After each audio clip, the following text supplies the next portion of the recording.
donc de Paris Direct avec toutes les rédactions de France 24. Ce rendez-vous, c'est avec vous. Aujourd'hui, Leslie Carretero. Bonjour Leslie. Bonjour. Vous travaillez à la rédaction d'Info Migrants. Vous suivez de près, Leslie, la situation des migrants en France, mais aussi en Belgique. Depuis 2015, ce pays voit arriver sur son sol de plus en plus de migrants.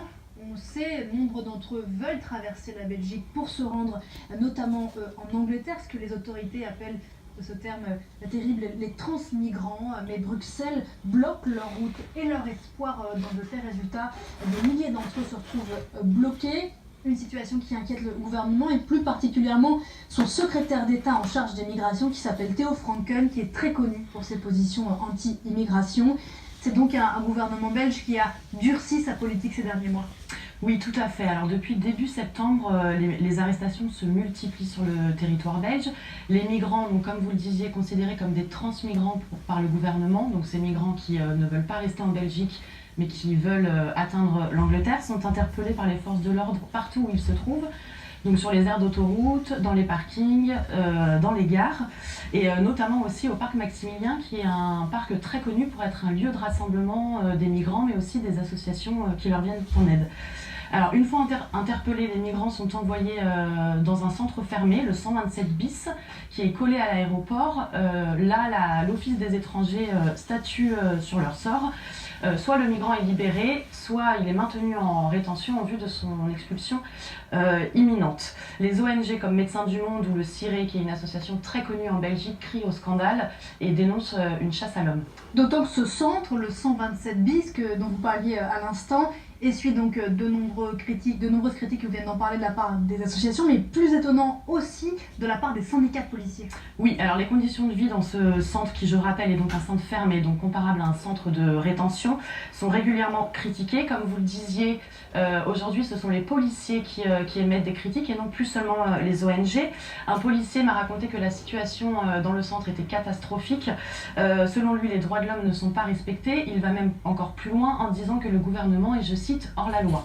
Alors qu'est-ce qui se passe exactement dans ces centres? Donc selon les policiers et les associations, tout d'abord le centre est insalubre et ne respecte pas les normes sécuritaires, notamment en matière d'incendie.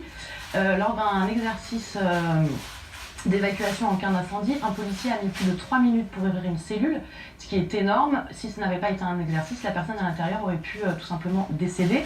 Autre critique, les cellules ne sont pas adaptées à l'enfermement.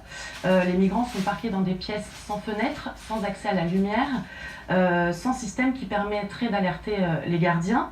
Les migrants n'ont pas accès à des douches qui sont actuellement inaccessibles en présence de salmonelle. Et dernier élément qui inquiète les associations et les policiers, les migrants n'ont pas automatiquement accès à un examen médical. Or, des cas de gale et de tuberculose ont été recensés parmi cette population. Et donc, des familles, Leslie, peuvent se retrouver dans cet endroit jugé insalubre par les ONG et donc aussi par les policiers. Oui et non. Alors c'est vrai que les familles peuvent aujourd'hui être enfermées au 127 bis, mais dans une autre aile qui est nouvellement construite, donc plus propre et plus adaptée à l'enfermement des migrants. Cette unité familiale du 127 bis est une nouveauté. En France, depuis longtemps, les familles peuvent être enfermées en centre de rétention, mais en Belgique, ce n'est le cas que depuis cet été. Avant, les familles sur le point d'être expulsées étaient envoyées dans ce qu'ils appellent des maisons de retour, donc des lieux où les personnes pouvaient entrer et sortir à leur guise. Aujourd'hui, des familles avec enfants peuvent donc être enfermées sans possibilité d'en sortir. Dans les mêmes conditions que celles que vous venez d'évoquer. Un peu légèrement mieux, comme c'est dans une autre aile, c'est un peu plus adapté, mais ça reste un enfermement pour des familles avec enfants. Donc comme vous vous en doutez, toutes ces mesures ne font pas l'unanimité en Belgique. Des manifestations ont eu lieu depuis cet été, ont rassemblé beaucoup de monde pour dénoncer l'enfermement des enfants et une politique migratoire jugée inhumaine. On sait combien il y a de personnes enfermées dans ce centre dont vous parlez? Ça varie, comme ils ont 24 heures pour sortir, voilà, le chiffre varie. On sait qu'à Bruxelles, ils sont environ 200 à 300 migrants actuellement, donc... Merci beaucoup Leslie pour ce témoignage. Donc votre grand format consacré à la situation des migrants en Belgique et plus particulièrement ce centre très décrié, donc on l'a compris à la fois par les associations et par les policiers, qui s'appelle le 127 bis. C'est à retrouver sur le site d'Info Migrants et on vous retrouvera la semaine prochaine dans ce rendez-vous de Paris Direct avec Info Migrants. Merci à vous. Merci.